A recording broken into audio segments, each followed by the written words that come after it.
दक्ष police news, पहिले खाकी मग बाकी। इगतपुरी मुंबई नाशिक हायवे कसारा घाटामध्ये लोखंडी सळ्या घेऊन जाणाऱ्या कंटेनरचा ब्रेक फेल झाल्यामुळे 7 ते 8 फोर व्हीलर गाड्यांना कंटेनरनं धडक दिली। त्यामध्ये कोणतीही जीवितहानी झाली नाही, परंतु 5 ते 6 जण गंभीर जखमी तसंच 3 ते 4 जण किरकोळ जखमी झाले आहेत। त्यांना जवळीलच इगतपुरी ग्रामीण रुग्णालयात जगद्गुरू नरेंद्राचार्य महाराज संस्थान रुग्णवाहिकेतून दाखल करण्यात आलं। घाटामधील धुके सदृश छोटे छोटे वॉटरफॉल्स बघण्यासाठी पर्यटक रस्त्याच्या कडेला गाड्या थांबवत असतात। तीव्र उताराच्या ठिकाणी गाडी थांबवण्यास बंदी घालावी आणि वाहतूक पोलीस प्रशासनाने यावर अधिक लक्ष द्यावं।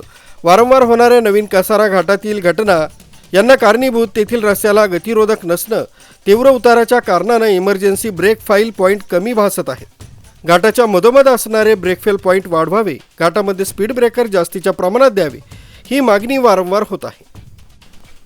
नितीन बोराडे, दक्ष पोलीस न्यूज, नाशिक रोड।